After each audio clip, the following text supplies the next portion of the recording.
Bluff City Media presents the No Bluffing Podcast. Stepping up to the microphone are your hosts, Christian Ingram and Evan Hayes. Now, let's get to the show.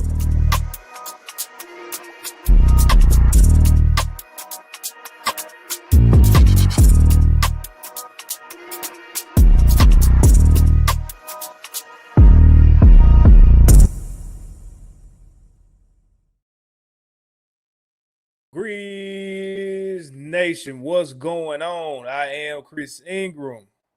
And I am Evan Hayes. And this is the No Bluffing Podcast, where we keep it all the way real, all the way raw, and all the way honest about everything Grizzlies.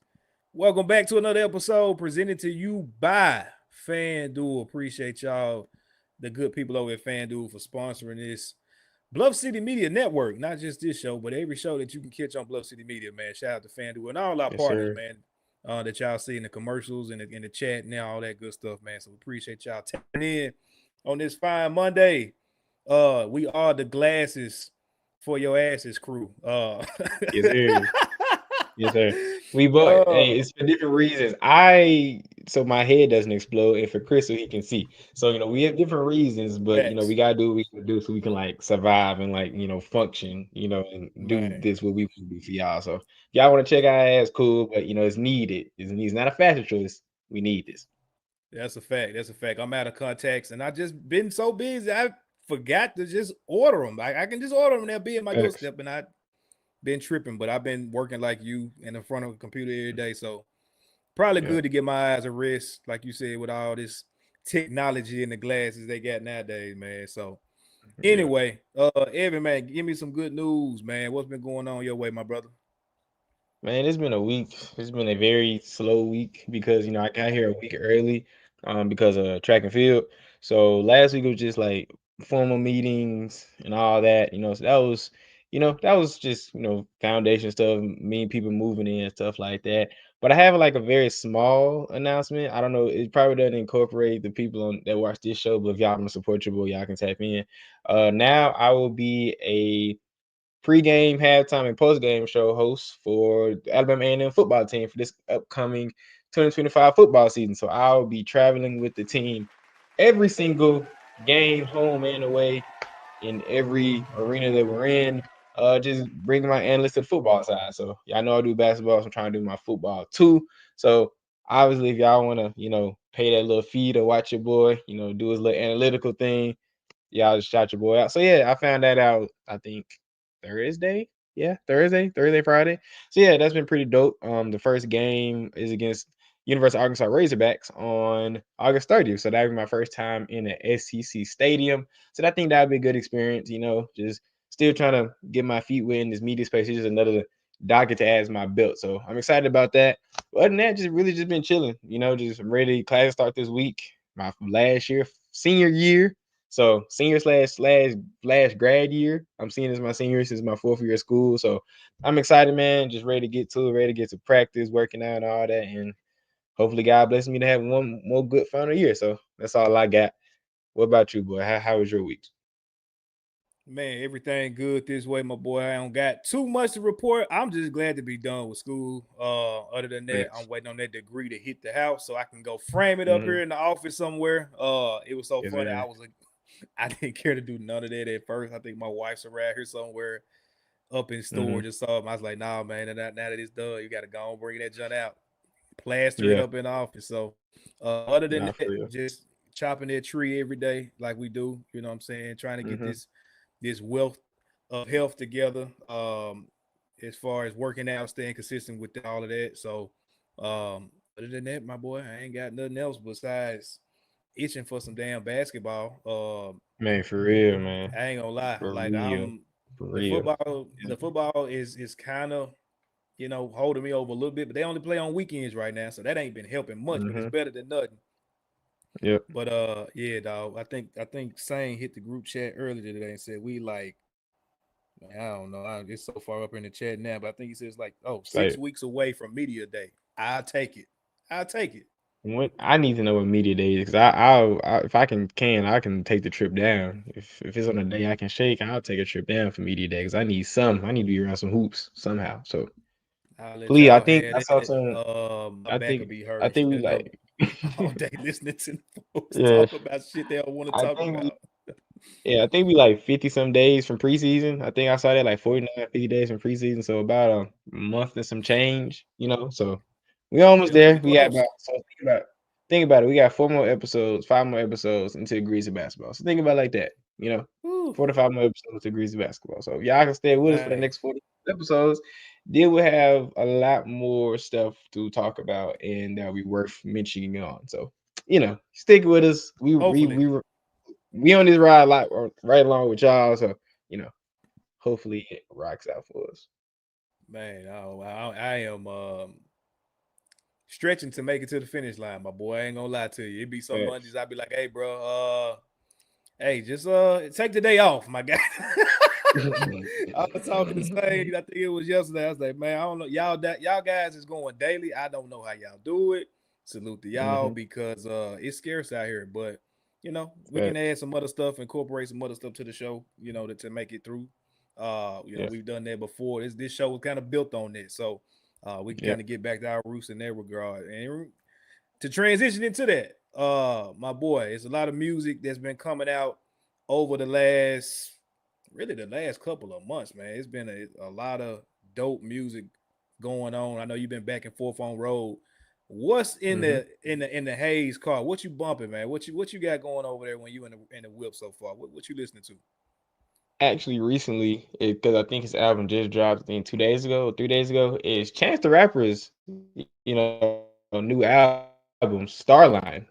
I grew up being a Chance the Rapper fan, in middle school and high school, and he kind of people say he fell off a little bit, and I would say I wouldn't say he fell off, but he had a change of sound and personality.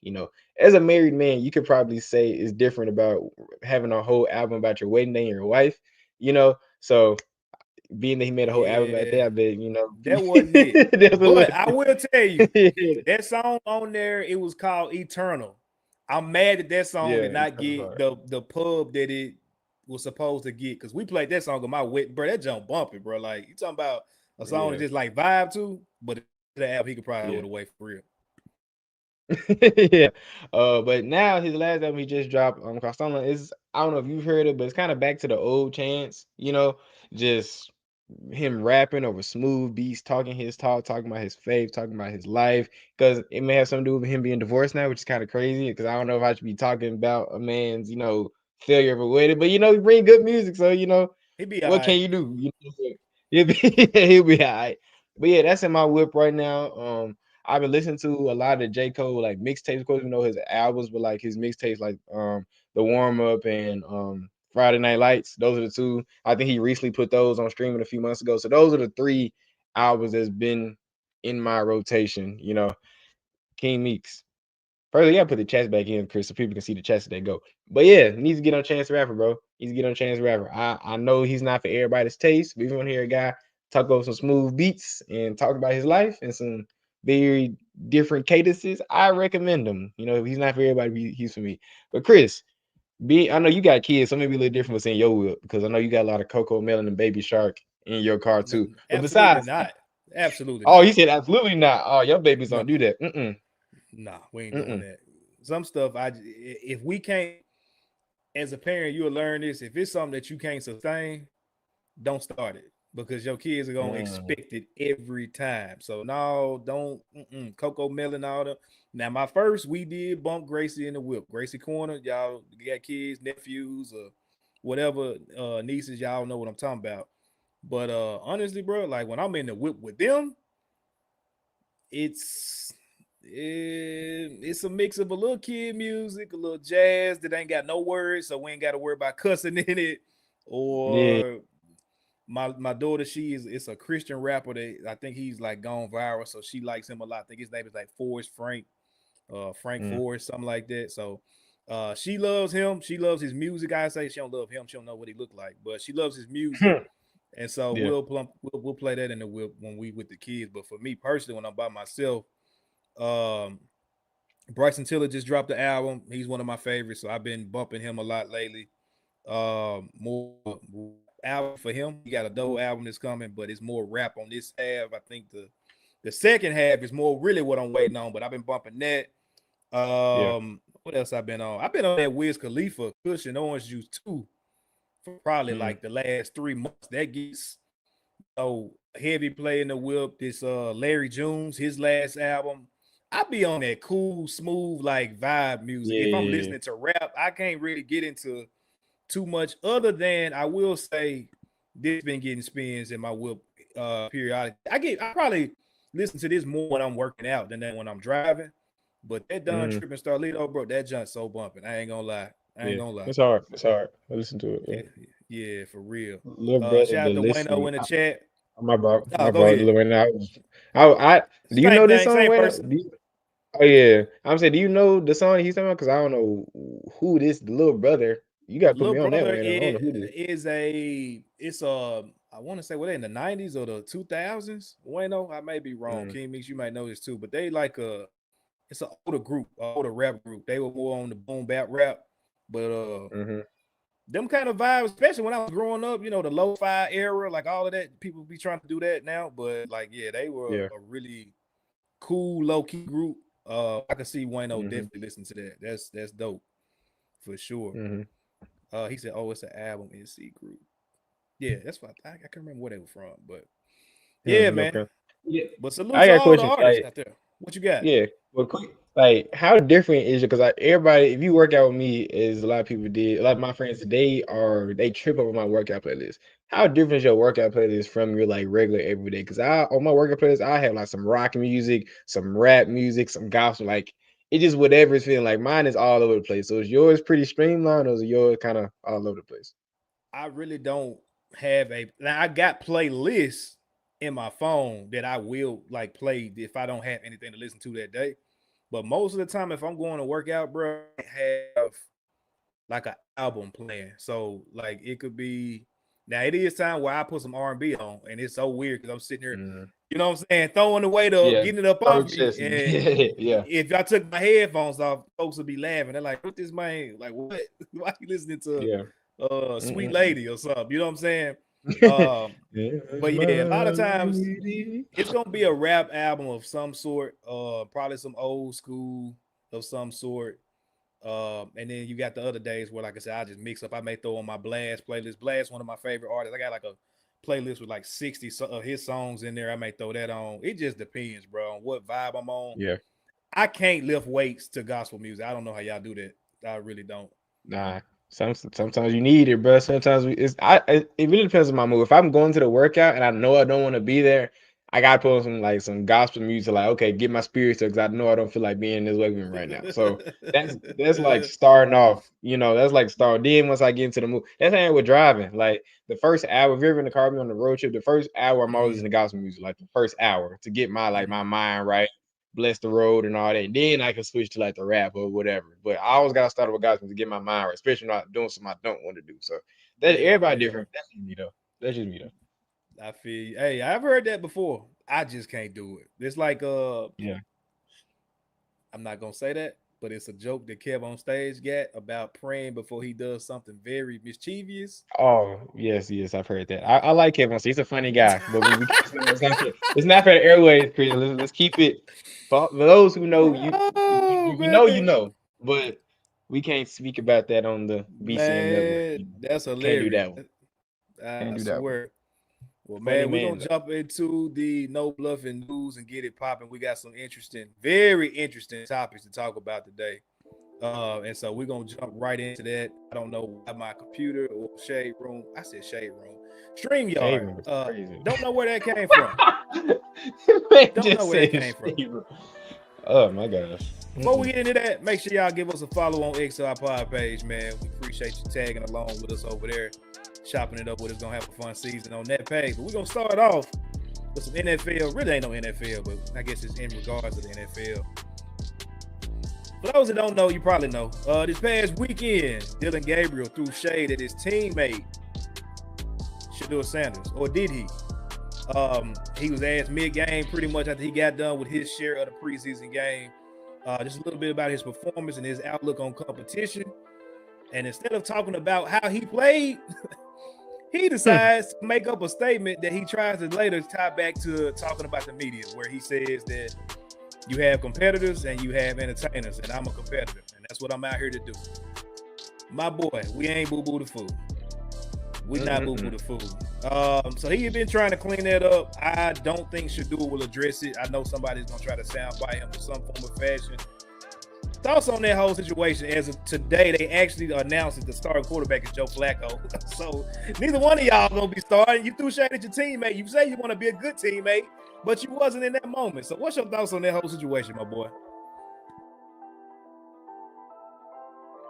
I just think it's just making the Cleveland Browns organization and furthermore the quarterback room the most dysfunctional place in the NFL. You know, arguably the only place that has a more dysfunctional and worse quarterback room is the New Orleans Saints, because they have no quarterback one right now. So at least the Browns got options. The freaking Saints are freaking terrible. What they get? Yeah, bro. Because they could have drafted Shedeur, but they wanted to draft Tyler Shaw. So I'm like, okay, that's what you freaking get.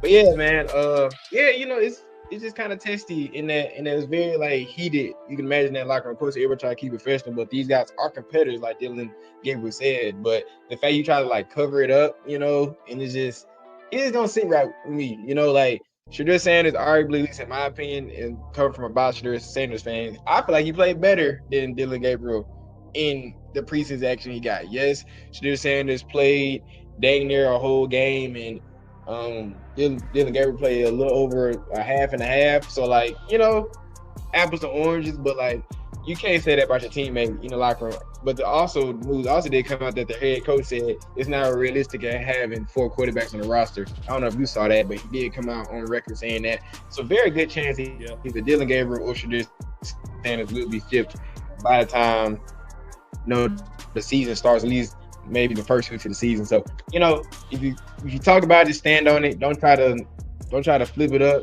you know, like, just do it, bro. Like, if you're gonna stand on it, stand on it. We already know the stigma that comes with Shedeur Sanders, even though they're not fair to him say that. We know the stigma that comes with that.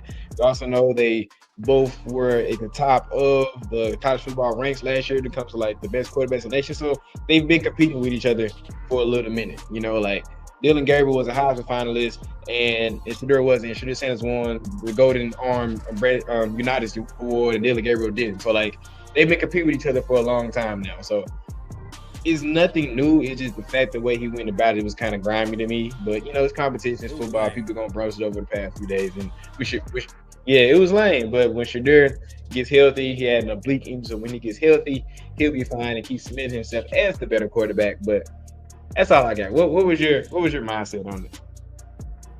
It was lame, bro.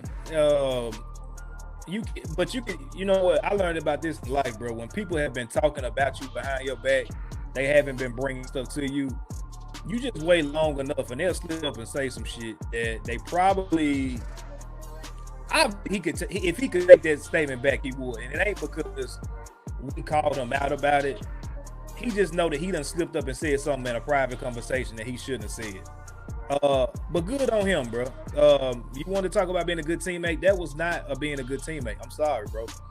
And we always gonna, you know, I'm sorry, I ain't trying to take it there, but we always, and you know when I say we, what I'm talking about, we're gonna always get gaslit in the workplace with shit like that. I've done it. I've had it happen to me too many times where somebody say something slick that you know is directed at you, or just it's out of pocket, but because it's in a professional setting, you can't really check it like that. And so, like I said, I don't expect Shedeur to say anything much about this at all, because we know the situation he's in.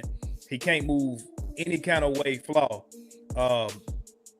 You know, I was even watching the video with him and the GM after he got done playing last week. And that GM, man, come on, bro. Like, he was trying his hardest to, you know, just make smooth things over. He didn't want to engage with Shedeur at all. And it's like, bro, you got the owner coming out saying stuff. The GM clearly is, you know, being the token black dude in the situation. Your teammates throwing shade on you. Kenny Pickett, I don't even know why you still there. You named Joe Flacco the starter, bro. Just cut him, bro.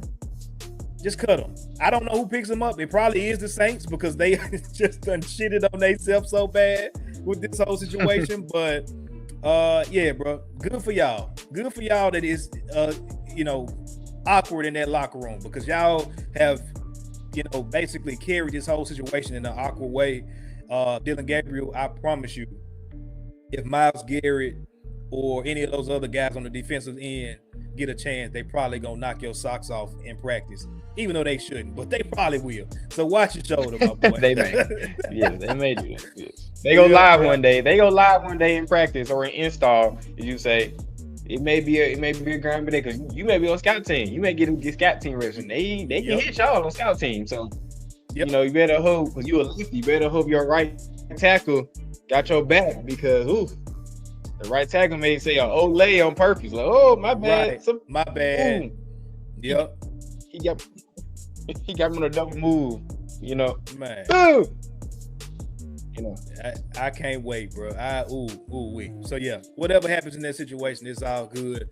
Going to another person that's been wilding out over really longer than Dillon Gabriel. Michael Porter Jr. has been wilding out since he touched down in Brooklyn, New York. I don't know what they got into this dude.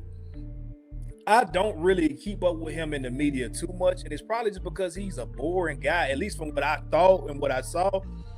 He had a whole podcast when he was in Denver, and bruh, like the subjects that he would talk about was just so wild. Like for him, and he would talk about it in this just boring manner. This man done got to Brooklyn. He just saying all kind of wild shit. What's up with him, bro? Like, give the people some examples of what you've seen and just kind of break down. Like, what's going on with Michael Porter Jr., bro? Let me go back to my Twitter bookmarks, because I've been tripping for the past like 4 days, like talking about this. For everybody know, this offseason he got traded to Brooklyn for Cam Johnson and all that. So my theory is that he's not in a championship, location or championship environment where, they just, allowing him to say whatever. He don't care no more. Like, hey, I'm still getting my touches. Ain't like I'm finna get bit. So like, right. whoop. So first, there he was on a stream with having a bunch of young ladies. I forgot the streamer's name, just in his room, and he's just sitting there with a vlog camera, just kind of quoting them pretty creepily. He also said, in my quote on another podcast, if you can get on the mindset of him and some NBA players, if you can get all your homies rich by telling them, yo, bet 10,000 on my under this game, I'm gonna act like I got an injury. Basically, like exposing himself and what NBA players are saying. And then he said another quote on the same podcast: when I'm away from God, when I'm not praying, that's where the devil comes to catch me, in the realm of woman. In that same quote, he snitched on his brother and saying like, yo, my brother's had the vice of gambling. He was maybe not blessed with as much money, so he idolized money. For me, the vice for me has been women, and like how I've interacted with women. So I'm always snitched on your brother. He got caught with a trans. I was gonna get to that. I ain't even done yet. Okay, let's keep it going. Another quote. Michael Porter Jr. quote on another podcast in this: NBA players have sex with dudes and trans women. He has fantasies. They have fantasies about this, and he was allegedly caught with a trans woman later down the line. So maybe he was projecting his own, stuff. So yeah, MPJ is. So let's just run this back. So he snitched on his brother, number one. And then he said his vice is women, but also was allegedly caught with a trans woman after he said that NBA players have fantasies about having sex with dudes or sexual relations with dudes and trans women. He's had multiple young ladies at his house on stream, being like, I wouldn't say offer, that's not the right word, but it's like, hey, Michael, here, he kind of looks kind of shady, so. Right. And then forget all. Remember during his rookie year, he leaked Adam Silver's number on social media. That was a whole thing at first too that people forgot about. Like, he leaked his number on Snapchat and had the league office just like their phone blowing up for like weeks because MPJ like, So, Buddy tripping, like he's tripping, bro. So maybe it's like JD says, that New York water, So I don't know, man. He got his bread. So I guess he just gonna put up 40 shots a game with Cam Thomas and just boom. I got that's funny. The man got the first case of non-contact CT. Like, that may be it, bro. That may be it, bro.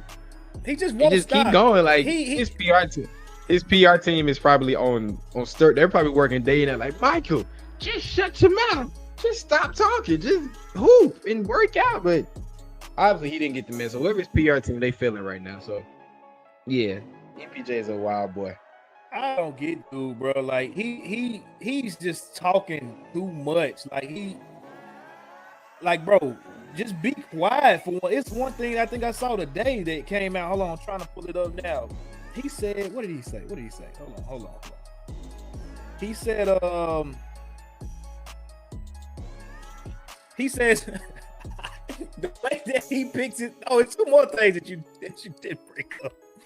He talked about when he's around women and he's trying to find out if it's the woman for him. He plays Andrew Tate clips. He plays Andrew Tate clips just to see what they'll say, gaslighting them in a way, I guess, to take them to the far extreme of his view on them. And that's how he judges if the woman is for him. He also said in the same thing, I want to say, talking about that he will not, he really loved it, or no, he didn't love. I ain't gonna say that. I ain't gonna put that on my guy. He ain't my guy, whatever. He was really liking this girl that he found out was a former girlfriend of another player. He said, "Well, man, I ain't want to, mess with her because I ain't want to be busting his ass." Pause. And he tell me, "Well, that's why I hit your girl." And I'm like, bro, first of all, you thinking like that is wild because all y'all share the same women. Like, let's not act like y'all just out here getting brand new unfound Pokemon out here. Like, y'all literally share the same women. I don't get that. But it's like, bro, he just a wild dude. And I'll just say this and I'll get off of it. This is the perfect example of why, and don't take this the wrong way, y'all, but like people that continue to push their religion in my face or the media's face, I don't take them serious at all. Because it's always some weird stuff or some just awkward stuff that comes out later about. They tried to make it seem like Michael Porter Jr. was just him and his family was this God-fearing, Bible-thumping family that ain't did nothing wrong. And within the span, I want to say 12 to 18 months, his youngest brother was on there doing something crazy. Did his youngest brother like hurt somebody or shoot something? Stole something like that. I saw it was something. Like that. Then you got the middle brother, former Grizz, Jonte Porter, gets caught up for gambling schemes. And now this man out here talking all this crazy stuff, doing Lord knows what. You testing the water, talking about the transsexual thing, and you got caught with one. Like, these folks don't be living like they say, bro. And that's why, like, when you come to me, I told my wife, when you come to me on strictly that, I believe you have either like adopted a cult mentality or you got some kind of mental thing going on, bro. Because if you making that your personality, like, you obviously got like something going on behind the scenes, and it's clear. Like, same thing with him and his family. They all they whacked out, bro. They out there tripping. Like, it's crazy. Yeah. So I don't know. Yeah, I call those people fugazi Christians. Me and Chris are both men of faith. We grew up in church and all that. But like, I agree with you. I know a lot of people that all they know and all they talk about is faith. I'm not saying I try to tread lightly because I don't want to talk down to anyone's faith. But it just comes off disingenuous sometimes when that's all you know and all you talk about. Like, I'm not like, in my last, like in my last school, like literally, like in my, because I, everybody know I went to a school, a private Christian institution, East Tennessee. So you probably understand the type of people I'm talking about. I'm not gonna say it on the thing, but like they used to like ridicule me because I used to listen to rap music. They were like, it's against God's favor you to listen to that rap music. I'm like, you going to hell now, wait, bro. I'm like, I like Kendrick, bro. Like, I'm sorry. Like, they was like, you can't talk about that stuff. God will look down upon you if you talk about people using, like, because I don't smoke. I don't smoke. People like, if you smoke, you go to hell. I'm like, I don't think I don't smoke, but I know a lot of people that smoke. I don't think they gonna go to hell or God gonna condemn them for doing cannabis. I was looking like, I would have asked that person, what do you mean by that? Have you read the Bible? Some of the stuff that was in that Bible, they had to been smoking a little tweed when they was writing it down. I'm sorry. Oh my gosh. Oh, man. Oh my gosh. I remember the story of Shaq, Misha, and the Becko. They saw both in the fire. In the fiery furnace. I know what happened. Yeah, Something's going on besides them not trusting God. Something else is going on in there. That's all I gotta say. That's all I gotta say. So let's circle it back. Up in the Lions yeah, How you the end up in the people Lions Den, my guy? What you was doing, bro? Lions did. What they doing? They just walked in there like, come on, bro, what's going on? But circle it back. People that, that portray that super squeaky clean, perfect image, like they can never do any wrong and yada, yada, yada. Those exact same people y'all need to be watching out for. For everybody's listening, real talk. And I know a few people like that that I know personally. I'm like, nah, I can't rock with you. Because if I wear the wrong color, no, Jesus would not like you wearing. I'm like, yeah, I can't wear my joints. I can't. Oh, when I got a tattoo, that was like, oh, God said don't what's the verse, like puncture your body or something? Like, it's just a tattoo, dog. Like, I'm sorry, like, you feel me? So I know a lot of people going to hell. If everybody got tattoos going to hell. I know a lot of people going to hell. A lot of people.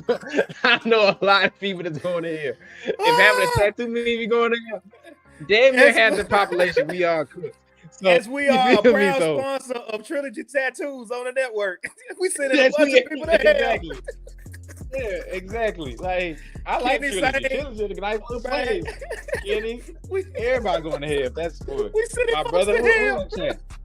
I'm tired of being exactly. My brother, JD, you got a tattoo, JD? Kimmy, do you have a tattoo? I know my brother got a tattoo. Wayno, I think you got a tattoo. So we all cooked. Like, who else in here? Man, everybody cooks. Man, everybody. We all done. If that's the case, like we're all going to hell. If that's the case, look at my shirt. They said Demon Slayer. They said you're watching shows about it. Like, it's an anime. I can't watch anime. Bro, I used to wear this shirt, bro. These like look at me. I was crazy. I'm like, it's just an anime. I can't watch anime. No, you're going to double hell. Train the demon. I'm going to double hell. Double hell is crazy. I'm going beneath hell, nigga. Oh man, that's so funny right there. I gotta stop, bro. We're gonna get up on bro. I got one last thing. They got mad at me, like some of my friends, because I watched Sinners. They said that's too demon based. I'm like, the movie about fictional vampires is demon based. You know why? We gotta talk about it offline, but you know why. You ain't even gotta go deep into that. You know why. Yeah. You know why. Anyway, it just can't. I can tell stories. I can tell stories of what I saw with that East Tennessee University. Maybe on another podcast one day I can just have my stories about what I saw, because I saw a lot of stuff in that. I got Memphis stories too, my boy. So we can definitely chop. Yeah, we ain't gotta go that far. We can go in the backyard. You know, go in the backyard, go to the crib. Yeah. Michael Porter, get your life together, bro. You out there wilding, bro. Please get your life together. Stop doing what you're doing, bro. Stop talking. That's a fact. We got one more news topic, and we're gonna get it into this commercial break. Last one, just wanted to touch on real quick, man. This situation in Golden State with Jonathan Kuminga, bro. I don't know if I've seen something like this in recent memory, because we've seen like holdouts on contracts before. Like, that's not new. We see this every year in every sport. Every race, every creed, every sport, every seed. I don't know. I just said made up something. I don't know. But this right here is different. Jonathan Kuminga is putting himself, and has always put himself, in a realm of talent and production that he has never been in, bro. Like, ever. And he continues every single week to double and triple and quadruple and whatever you want to call it, the numbers after that. He does it every week. All that. Yeah, like he's comparing himself to guys that have made all-star teams, all NBA teams, all defensive teams, all rookie teams, all whatever, like award winners, guys that are leading their team in points, rebounds, assists. Like, he's putting himself in that realm. And it's like, I think he has talent. Like, I'll be honest, bro. If Jonathan Kuminga was the opening night starter at small forward for the Grizzlies, I would be happy. I would probably be higher on this season than I am right now, which we're going to talk about in the second half of the show. But, like, you're not a top 10 small forward in the NBA, my guy. And so from his camp, I don't understand what they're trying to get out. A $30 million contract per year is crazy. But then even Golden State, like, they're like, bro, you either going to take this $7 million qualifying offer or just don't play this season. But you're going to take this offer because we're not giving you nothing else.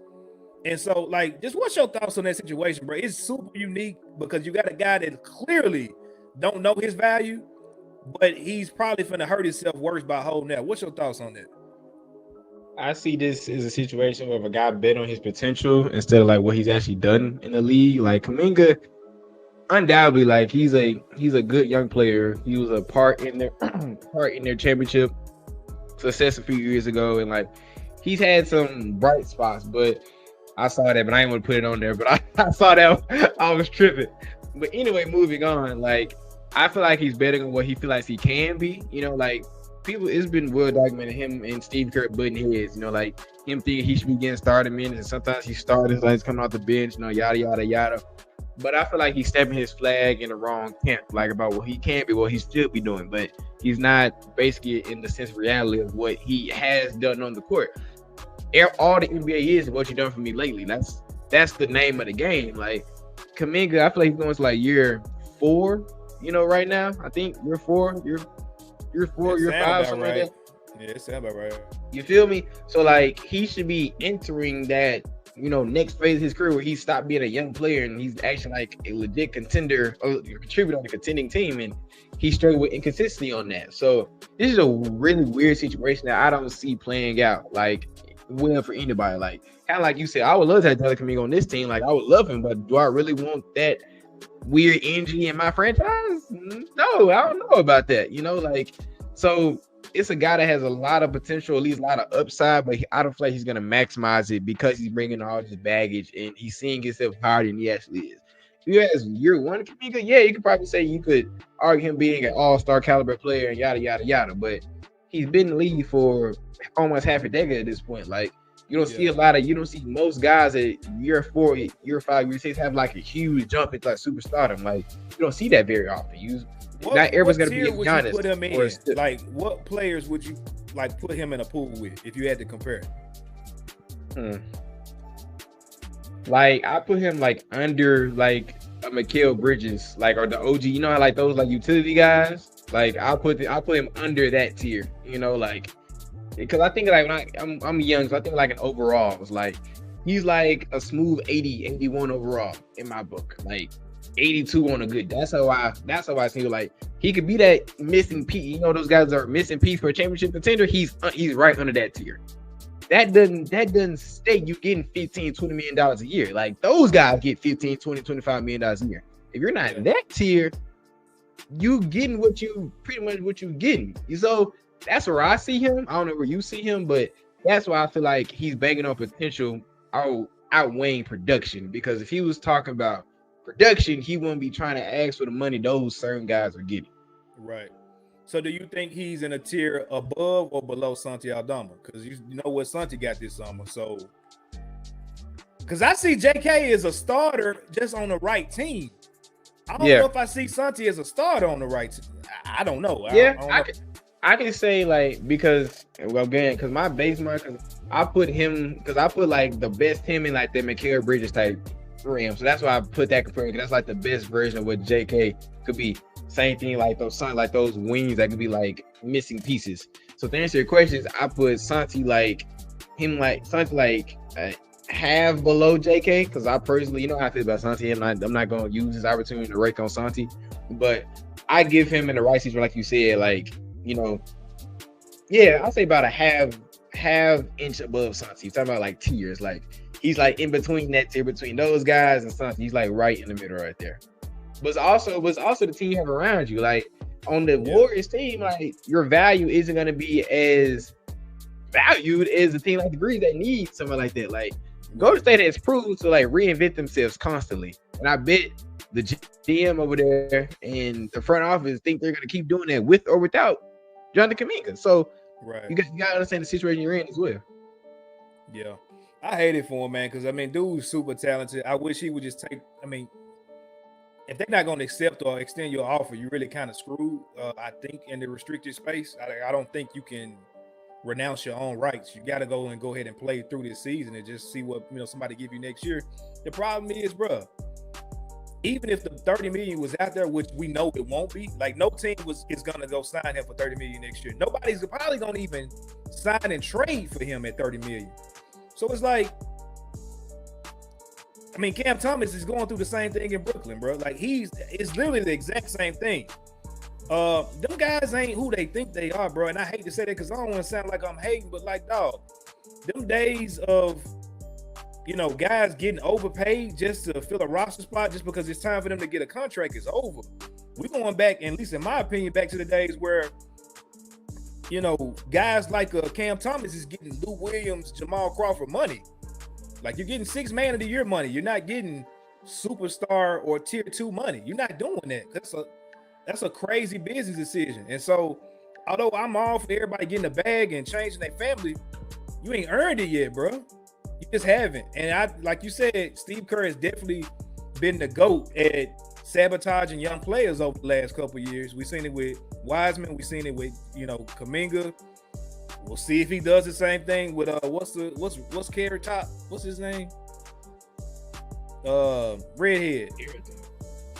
Are you talking about Pozink, whatever his name is? Yeah, him. Yeah, and see, he's not even that type of tier player. He's more a utility, Dante DiVincenzo, you know, high level role player. Yeah. But you know, and maybe that's why he's having a different situation than Kuminga. But yeah, bro, this just, I don't know. It's a dumpster fire out there in Golden State because they at this point now where I think I saw, and we'll get off of it and go ahead and move on to the final topic. But I think I saw they had a franchise record in national TV games this coming season. This might be Steph's last hurrah, bro. So it's like, once he leave, if Jimmy get ready to leave because he's older too, y'all screwed. And ain't nobody gonna be coming to go out to no Golden State without Steph, bro. That's dead. So just a mismanagement of assets, talent, and everything all around with Golden State, man. It's unfortunate to see, but hey, screw them folks. Good riddance. Yeah. Down with the fire. Burn them. Burn it to the ground. Good riddance. Screw them folks. Well, man, we're gonna jump into this commercial break. On the other end, we're gonna talk about some Grizz Stock. Are you copping or are you flopping it, man? We'll dig a little bit deeper into it on the other side of the break. Y'all stay with us. We almost done with this episode of the No Bluffin' Podcast. We'll be right back.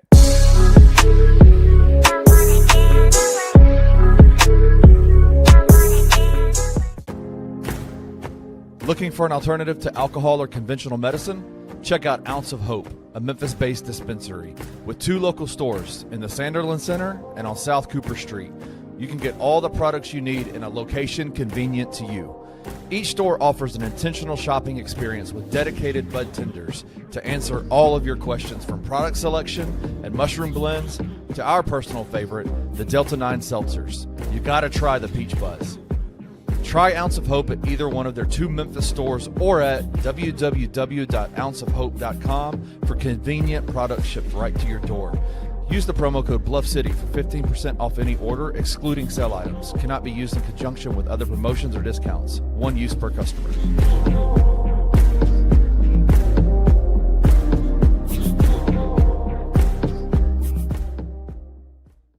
Well, that's a pretty good answer.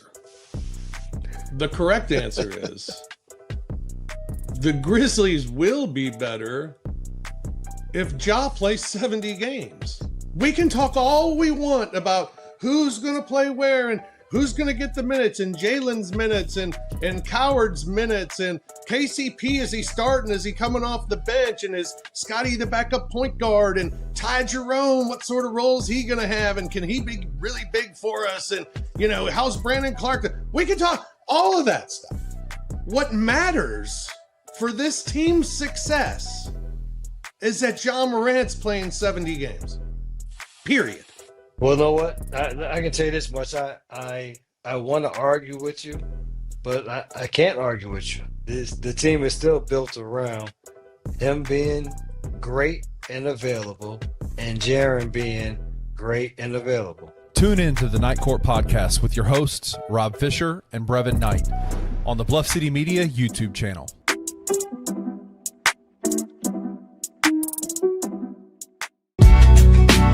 In the heart of the Highland Strip for 27 years, Trilogy Tattoo has helped tell stories for Memphians for generations. Located at 530 South Highland, Richie and his team are waiting to help you tell yours. From tattoos to piercings, your body art should be as unique as you are. Voted a Memphis Flyer top 3 tattoo shop in the city of Memphis since day one. Your story will be safe here at Trilogy Tattoo. Open 7 days a week, Monday through Saturday, 11 to 11, and 3 to 11 on Sundays. They have convenient times waiting on you. Let Trilogy Tattoo help you tell your story.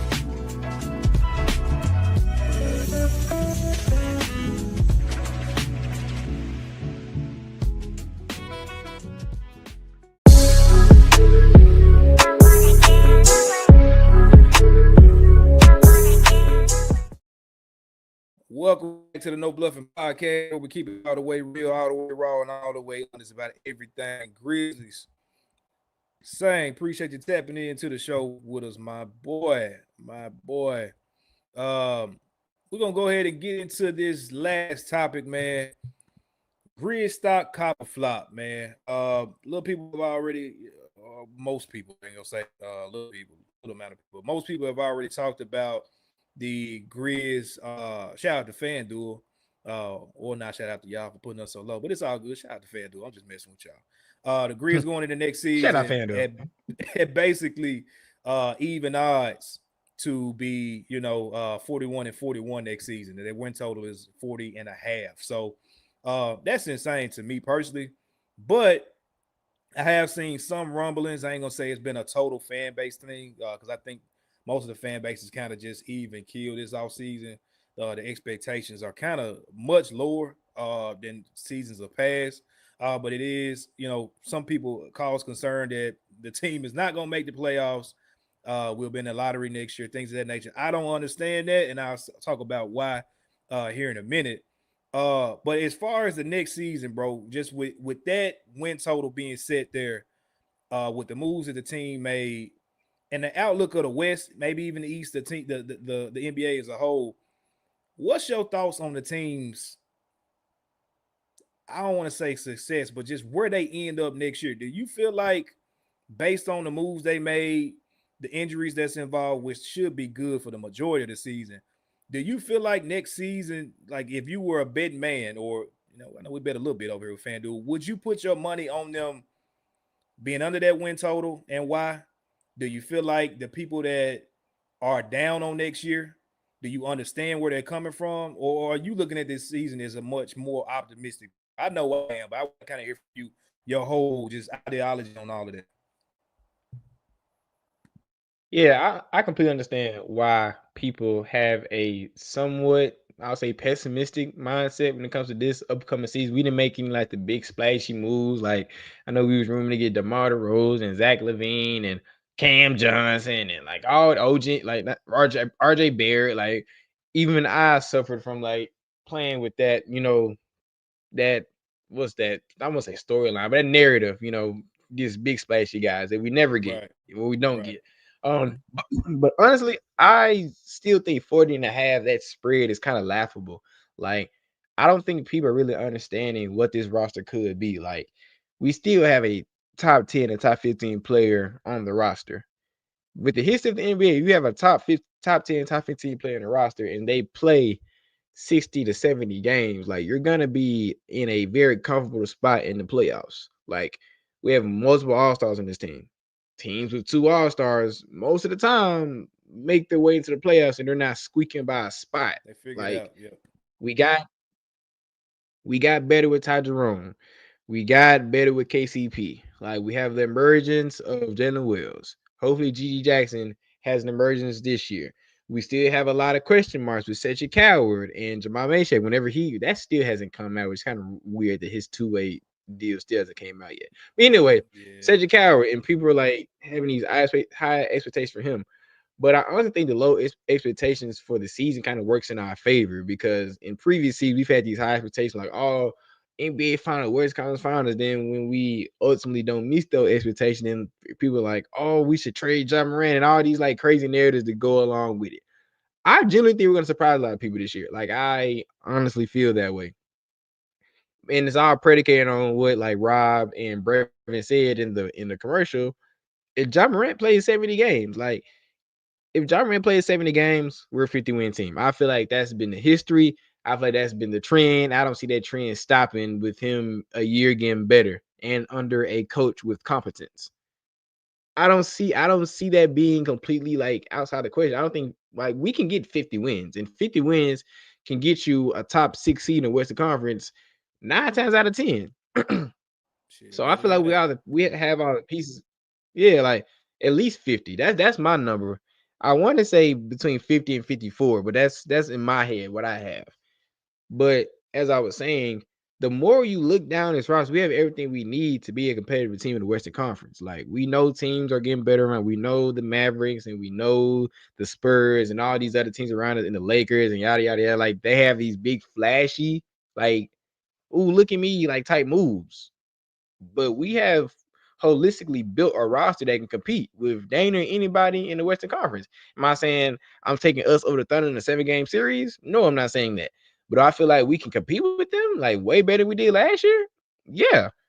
But it ultimately comes down to John Morant playing 70 games, Dan Jackson Jr. coming back healthy, Zach E not missing that much time, like, and Tomas Isolo bringing this whole picture together.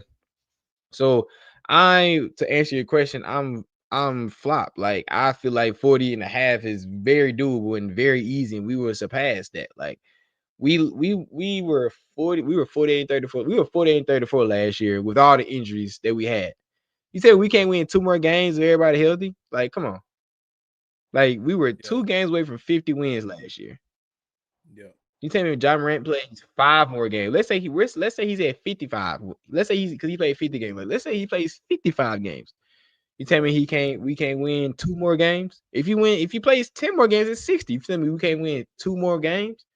Like right. people forget, like we were the 8th seed, but we were like a game and a half outside the 6th and the 5th seed. Like that's how close it was last year. I feel like people are like have revisionist history because we got bounced out in the first round and we got swept that we were just like completely out of it. Like I'm not saying we were finna win the championship, but I'm not saying we were also like a first round exit team. Like if everybody's playing healthy, like we were down 2 starters last year in the playoffs. Like you have to keep those things perspective. So I think 4.5 games is extremely doable. You know, of course, like once we see preseason and once we see like how the rotation like fully like it comes about when everyone's back and healthy, then we can really like see how this works. But maybe I'm too optimistic. I just see a big year coming from a lot of these guys. I feel like Todd Jerome's gonna have a big year. I feel like we're gonna see KCP go back to his form. I feel like John Morant's gonna return to all NBA form. Like all these things, if and when they work out, I think 40.5 is long passable. So what do you think though? Because I think 40.5 is just it's a slap in the face, in my opinion. Give me all the Grizz stock, if that's what you're looking at, because like I typically, bro, I'm a even kill in the middle. I see both sides of arguments and things like that, or at least I try to, because I don't ever want to, feel like my way of thinking going into something is always right. I want to hear other sides, and then okay, maybe I can understand, maybe I can't. In this situation, I don't understand the pessimism outside of we didn't make the splashy move. Like I get that wholeheartedly. I'm documenting on this show how I feel about Santi. When I get outside of my Santi, I don't want to say hate. I just don't respect the way that he approaches the game a lot of time. Um, but bringing him back in at the very worst as a trade piece later on, I'm cool with it. Like I don't have too many gripes. I mean, you can't let the dude walk for nothing, and we still don't know. Like, we ain't heard nothing about Brandon Clark. Like, I guess, all expectations is he's gonna be a go, but I haven't heard it either way. So it's like we kind of in limbo with that. We'll see. Um, you talk about what we lost, right? Okay, I'm gonna kind of break it down from I feel like the least impactful loss to the most impactful loss. We lost Marvin Bagley. Okay, he barely played anyway. He got a little bit of time in that playoff series because we were down guys and we just needed a spark. Got it. That does nothing for this team, wins or loss wise. Losing Marvin Bagley, bro. He wasn't playing during the season, no way. So we jump to Luke Kennard. I really shouldn't have to explain this, but I will because I argue with a lot of y'all fools in the BCM Discord for over a year about this situation. The dude that averaged 7.4 points in a playoff series against the Lakers that we were supposed to just gonna break our offense open because he was a threat of his three ball that doesn't go up unless he's wide open. Newsflash, we're gonna be fine losing Luke Kennard. I promise you that. Like, and I ain't even got to additions. I'm just saying by that type of guy that we've seen maybe 2.5 seasons of, we all right. We're fine. So then you go into, obviously we moved Jake LaRavia at the deadline. We moved Marcus Smart at the deadline, so I won't really count them. But you talk about the biggest thing that we lost per se was Desmond Bane. We had to trade him away. And for all his great things, he also had deficiencies, big ones, big glaring ones that have come in the postseason that is like, okay, well, if we're going to play a certain kind of way, this is probably not going to lead to wins. You talk about his contract, it's hard to break that down and actually improve your roster, especially if you got two guys for sure you want to build around. And so, yeah, we lost a 23 I think it was like 22 point per game score. We lost it. I got it. But at the end of the day, like when you look around the landscape of the league, small guards are not leading. If you already got a top 5, top 10 talent, putting another one next to him, even though he shoots the pill off the ball, and you kind of got away from that, like the style of play, the fit, and all that stuff matters, bro. And so, while I understand you don't trade away typically a talent like Desmond Bane, a top 50 talent in the NBA, you don't trade them away and not getting something like close, or you try to package that with picks and bring in an upgrade. That's typically the mindset. We've been begging for that for the last 3 years, bro, and they ain't done it. And so, when you look at it from that perspective, you talk about what we added. We added Ty Jerome, which was a finalist for the 6th Man of the Year. I talked about it, or I said it in the comments of another show over the weekend, I think, or last week. Bro, Ty Jerome, not only is he what we wanted Luke Kennard to be, but I'm going to take it a step further. He might have the most hoop gene of Zach Kleiman's era as far as guys that he brought in. Y'all correct me if I'm wrong, but I don't know if we brought in a guy that has just pure hooper gene in him outside of nobody. None of his draft pick. I mean, you can say, I would say Gigi, probably, but we know how that's gone. Well, I'm talking about trades or free agency. He ain't brought nobody that can dribble, has a bag, and can just pure out hoop like a Ty Jerome. He ain't brought nobody in like him since his tenure, bro. Can you name somebody?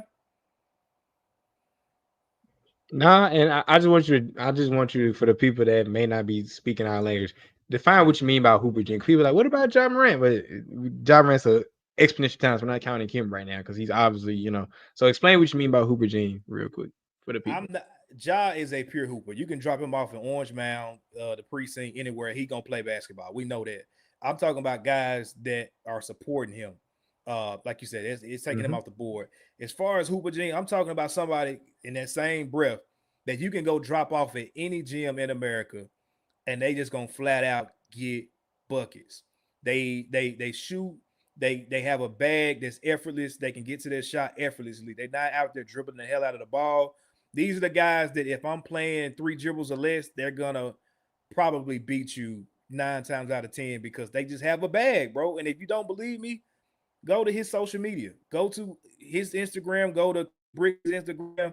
You see that dude work out like when I call them lazy hoopers, bro. Like it looks like they bored out there because they got the ball on the string and they can get their shot off so effortless and it's pure every time. That's the hooper gene that I'm talking about. Obviously, you're talking about mentality, the dog, and all that he got in him. Like, yeah, Kleiman ain't brought in a guy with that type of gene at all. So that's a win there. If you want to say he's replacing Luke Kennard, definitely. But just adding that type of aspect to this team is going to be a win, especially when you got Scottie Pippen Jr. is your guard defender. So now you can put the ball in his hand, in Ty Jerome's hands, and allow Scottie to do a lot of the defending. He can slash, and obviously we know Scottie gonna want to score too. But you trust Ty Jerome more with the ball in his hand than you do with Scottie, and that's good for the team. And so, when you're talking about Jock Lundell, we've needed a pure bruising center with a little bit of experience. We needed that. Is he our starter? No, but you're talking about a guy that can go out there, set screens, that can pass the ball, that can rebound, just a big body, a mature guy in the locker room at that center spot. We've needed that, and he's played up under Steven Adams, so he's getting a little bit of that from him as well. And you're talking about the guys that should be taking steps in their second and third years. You're talking about Cedric Coward, the high potential that he has. I don't think he's gonna be a bust, bro. Like, now we got to figure out what's going on with his shoulder.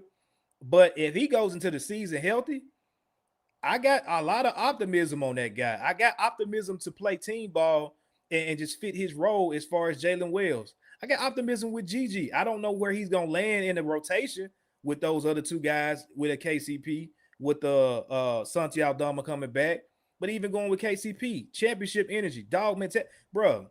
When I saw the schedule for the Lakers game being a what they call it, a tournament game for us on live TV, Emirates Cup game.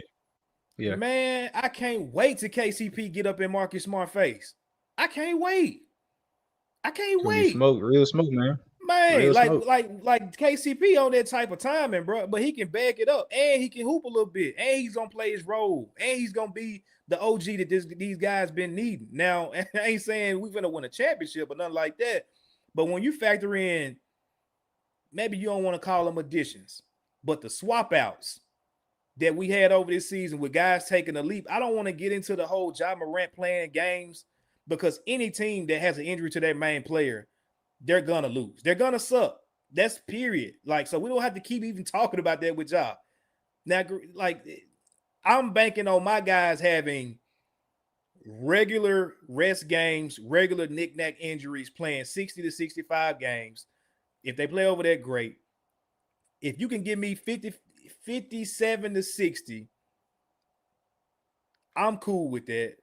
I think the most Jaren and Jive played together is in the 30s as well. I think it's like 37, 38 games per year. I want to get that number up 100%, especially because, we don't have a third guy per se right now. But, man, when everybody gets back, and I'm looking at this team just as they are, talent-wise, I'm not betting them to win a championship. It's constructed right now. But honestly, bro, 40 and a half games is a slap in the face. And if you think we're going to be in the lottery, I just don't understand that thinking either. I just don't, bro. Like, I don't get that. I think I saw the over and under for the Celtics was it 46 games? Yeah, and their whole team is gone. Yeah, it's like 40. It's like 45 and a half for them. Bro, they don't have Tatum, Drew Holiday, or KP next year, and you think they finna win more games than us next year? Like, come on, bro, stop. Yeah, it's crazy, bro. Yeah, like it's crazy. But I have to also mention this, and people may not like to hear it, but we've always been underestimated by the betting guys going into the year. Like, this has literally been the case that ever since Ja Morant got on this team. Like, besides, of course, the year that he got injured, only played 9 games of suspension. Every time that they've had the under on us, Ja Morant and this team has exceeded that and made it further in the pantheon of the league than people have thought. Like, the first year, y'all remind that, like, I just gotta get on this real quick. I'm going to quick rant, like 30 to minute rant, and Ja Morant is a winner, bro. Like, he does not play losing basketball. Like, his first year, they thought he was gonna be in a lottery team again, and what happened? He took us to the freaking play-in and was a game away from the play-in. The second year, he made the play-in, and we took a game off the Utah Jazz. They thought we were gonna make the playoffs that year. The third year, we saw what he did. 56 and 26 season, all NBA. They thought we weren't gonna eclipse 50 games that year. Ja Morant, and I know I'm talking about him a lot, but it's just hit, because I actually had a conversation with like some of my teams the other day. They were saying like Ja Morant's in the top 10 point guard, and it almost made me hit them in the face. I'm like, how do you can say that with a straight face that Ja Morant is in the top 10 point guard? So he plays winning basketball. Like, I'm a track and field athlete, so I go off of trends. Like, and that's the name of the game when it comes to track. Basketball is somewhat similar. The trend is that if you have Ja Morant on your team, you're gonna make the playoffs. You're gonna be competitive. You're gonna be flirting around 50 wins. Like, that's literally been the trend. Like, since he's been in the league, and it is not going away from that besides the year he only played 9 games. And even in that year, we went 7-2 in those games he played. Or 6-3. 6-3 or 7-2. Which one of those stats? He doesn't lose. Like, people are really like forgetting what type of impact on winning that guy has. Like, that's what it because is. like people try to compare him, like he has empty stats. Like, you can't like compare him to certain guys because he doesn't win. Like, he plays every series that we've lost or we've underachieved is because he has not played all the games in that series, and that is a fact. That is a fact. Like, every single series he's been hindered by injury. He just hasn't played certain games. So you telling me if we get a full healthy Ja, or not even a full, just a better health Ja, a full health Jaren, Edie coming back, and we have these better supporting cast around him, and we win by committee, 40.5 is easy work. Like, super easy work. Like, extremely light. Because you were saying like we don't have that third guy. Like, that's not where the league is anymore. The era of the big three is gone, man. Like, look at the past champions. They're going off of duos and winning by committee. The Grizz are just doing their own twist on that. Like, if you have multiple all-stars on the team, would you say OKC's third guy is Chet? That's the thing. I don't see him on the same thing as Jalen Williams and Shea. I feel like, because I thought he would be that, but he didn't show me this year that he would just be that third solidified star. I don't see Shea. I mean, I'm sorry. I don't see Chet as a star. I don't see him as a star in the league. When I'm I think not of saying big a star. I'm just saying that third guy in the pecking order, not a star. He ain't got to be a star, but do you see him as their third guy, like talent-wise? Again, talent versus production. His production didn't match up to the guy. I'll say they have a big three. I just don't put that in my head. Like, they don't have a third guy. I feel like he's not a big right three. along. I think you're missing what I'm saying. Like, who's third in their pecking order, talent-wise? Yeah. I get what you're saying is Chet, but I also think there's a big gap between Shea and Jalen Williams and everybody else. I understand what you're saying, but I wouldn't put him in there because I feel like. Do you feel like it's a close gap to that fourth guy? Yeah, it's if Isaiah Hartenstein is their fourth, or you can say Alex Caruso, depending on who you ask. Like, but I still feel like it's Shea, Jalen Williams, and everybody else. What's up? Am I missing something on that team? I wouldn't put, if that's their order. I guess what you're saying is like a drop off. I'm not putting Hartenstein close to Chet. Like, it's not close. Yeah. So who you think is their fourth then? Well, I guess what I'm trying to relay is, I'm not saying we need a big three, but what I'm saying is we don't have a clear number three. That's all I'm saying. Mm-hmm. Like, they have a clear number three on their team. Everybody knows it's Chet. Like, no matter if his production ain't, living up to what his pick was and stuff like that and his expectations, but everybody know that's their number three. For us, we literally don't know. Like, you can't say it's Jalen Williams, you can't say it's Edie, you can't say it's Gigi, you can't. Like, we don't know who our three is. If you had to force somebody in there, you probably would say Santi, but I don't know. So who would you? That's the point I'm trying to make. Who would you say is our number three? Santi. And I get what you're saying on that. For me, it would probably be Jalen off of just what he did last year. But you're asking a second-year guy to be your third guy, which is like a very crazy. High, yeah, like that's a very. Where I'm going. It's a very high task to give somebody. So I still get in that mindset, but maybe again, this is me being too optimistic. Optimistic Grizz fans or biased Grizz fan. I still don't think like we necessarily need that solidified third, being that by committee our team is built better as a collective. That's what I'm saying, and I could be completely wrong. Maybe when the season starts, I'm gonna say, "Oh, we need that third guy that can pull his weight," and when Ja and Jaren go down, yada yada yada.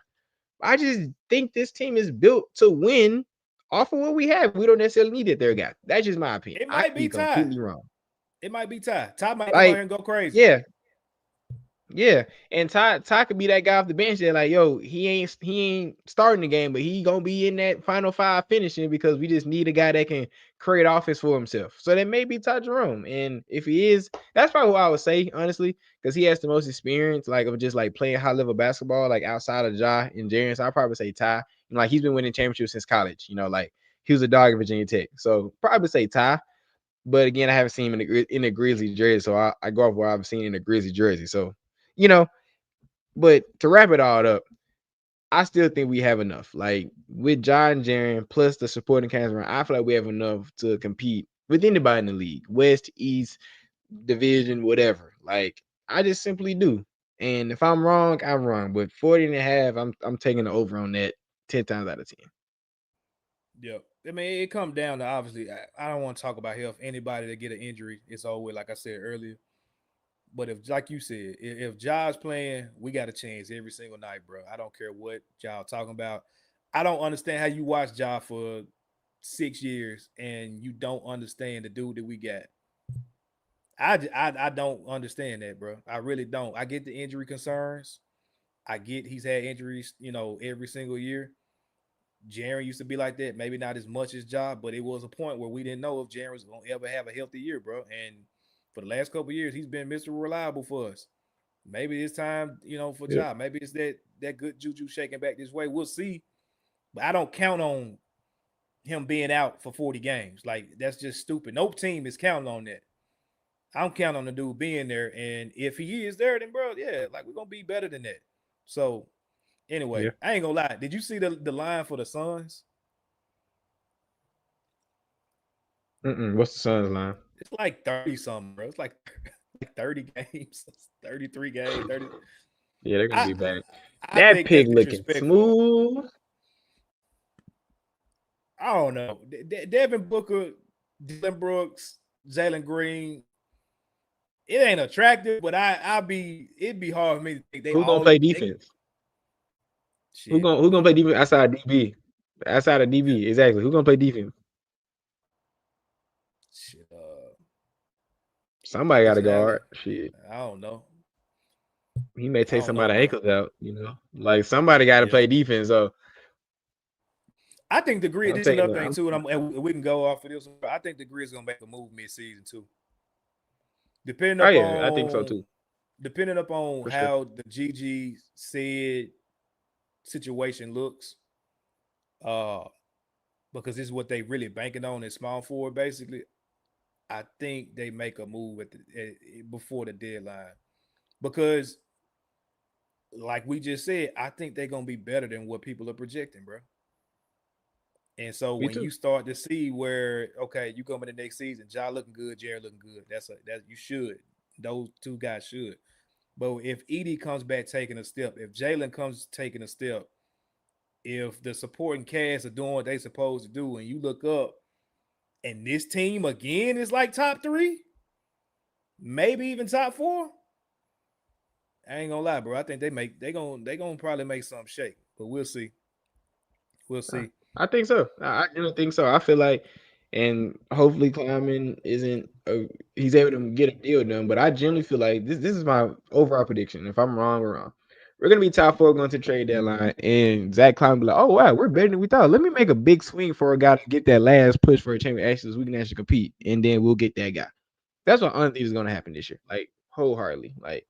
Because if we're not in that position, we may just kind of take it into the offseason just to see what happens when we get to the playoffs. But if we're in the top 4, I feel like he'd be like one of these bad teams, like a Sacramento or someone that's like, or someone that hasn't performed as well, and they have Yep. like a Go get wing or a Debo. star to get off of. Yeah, Yep. go get those guys. I feel like that's a very good prediction, a very realistic prediction that can happen this year, honestly. Yep. Yep. Well, man, that's all we got for y'all today. Appreciate y'all tapping in with us. We'll be back next week, next Monday, with more for you on the No Bluffin podcast. I ain't gonna ask you because you just got back to school. You ain't write nothing. I already know it's over with. Ain't nothing going on. Ain't nothing to talk about. It There ain't. is nothing to talk about. There is It nothing. ain't. I'm really waiting for something to hit so I can have something to write about because I'm actually getting paid for this. So like I actually want something to actually write about. So yeah, nothing coming on right now. Hey, do you got your FanDuel pick of the week or we ain't doing that this week? Because this whole thing's Go kind of ahead. this whole segment kind of FanDuel. Go My ahead. Go ahead. FanDuel pick of the week since like football season gonna start. They right now there's the odds to miss the playoffs and they have the Steelers at minus 158. I'm taking that bet. I feel like the Steelers, and it may because I watched the Pippen podcast and they've been interviewing like Jalen Ramsey and Mike Tomlin all weekend, and I like what they're hearing. But they got Darius Slay, they got Jalen Ramsey. They looking like an old senior citizen home, but I feel like they still got some juice in the tank. They got DK Metcalf over there. So yeah, I'm taking the Pittsburgh Steelers to make the playoffs. You know, like outside of the Ravens in that division, I feel like they can really sneak into the number 2 spot behind the Ravens, get a wild card spot. Because Cincinnati has a terrible defense. Like, and they're still gonna be bad this year. So, and of course, we know what the Browns are doing. So I feel like that's a division they could very much be competitive in. So I'm taking the bet on the Pittsburgh Steelers of making the playoffs. I don't like Aaron Rodgers because he's crazy, but I feel like he can get them boys playing well into the season. So that's my bet of the week. Yeah. I didn't look this up until just now, so don't quote me on this. But if you want to win some money, on Tuesday, which is tomorrow, because I've been hitting on WNBA, most of them. Some of my like my player props. Some of these I've been giving out, they've been hitting. Some of them haven't. But we got the Phoenix Mercury going against the Valkyries. I want to win some money, some good money. I'm going to take Valkyries at 225 to win that game. They are home. Yeah, the Mercury, they're going against the Mercury. You can bet that at 225. They've been catching folks all year, bro. Like, I love the Mercury. They got a squad, don't get me wrong. I know it's coming down to getting into the nitty-gritty for them trying to secure, before the playoffs. I'm gonna take the Valkyries at plus 225 to beat the Phoenix Mercury. That's my pick of the week. If y'all agree, disagree, let me know. If you take it and win some money, let me hold something. That's all I got. That's all I got. Well, yeah. I mess with it. Yeah, man. Well, that's all we got for y'all this week. As we always say, man, appreciate y'all this week. Make sure y'all do something that makes you happy, that puts a smile on your face, because that's all that matters at the end of the day. We'll be back next Monday, same time, same place. This is No Bluffin Podcast presented by FanDuel, and we will be out. Like y'all say, go Grizz. Thank you for listening to this episode of the No Bluffing Podcast. If you enjoyed this episode, like and subscribe to Bluff City Media's YouTube page. For comprehensive coverage of all things Memphis sports, head over to www.bluffcitymedia.co and find out how you can become an insider. We will see you back here next week.